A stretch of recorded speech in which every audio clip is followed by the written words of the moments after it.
ساکنان افغانستان دیگر باره مجروحان خود را به بیمارستان ها می آورند. در این کشور در طول بیش از یک هفته اخیر دفعه سیوم می شود که زمین لرزه 6.3 درجه‌ای به عمل می آید. خدمات گیولوژی آمریکا می گوید مرکز جنبش زمین تقریبا 34 کیلومتر دورتر از مرکز ولایت هرات بود.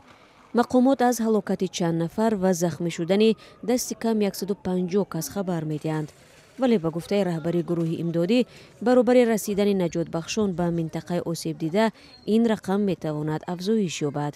برخی ها در هرات که در پی زمین لرزه هفته گذشته هزاران نفر هلاک و بیناها ولنگار شد شب را در خیمه ها روز می کنند. آنها می گویند از بازگشتن به خانه هایشان ترس دارند زیرا خود را امن حس نمی کنند.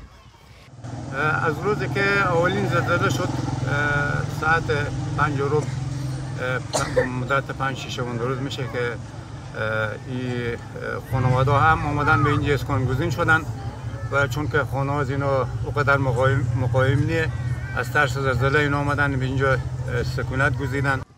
سازمان ملل متحد میگوید از نیمه هفته گذشته انتقال کمک ها ادامه دارد ولی برای نیازمندان در افغانستان کافی نیست.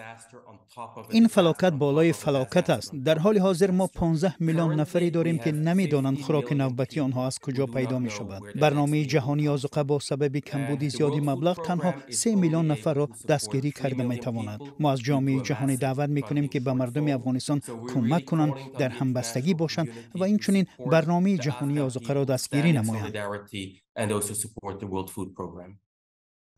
با وجود کمبود مبلغ سازمان ملل متحد گفت که میتواند در هفته‌های آینده مسئله تقسیم مبلغ‌ها را بررسی کند.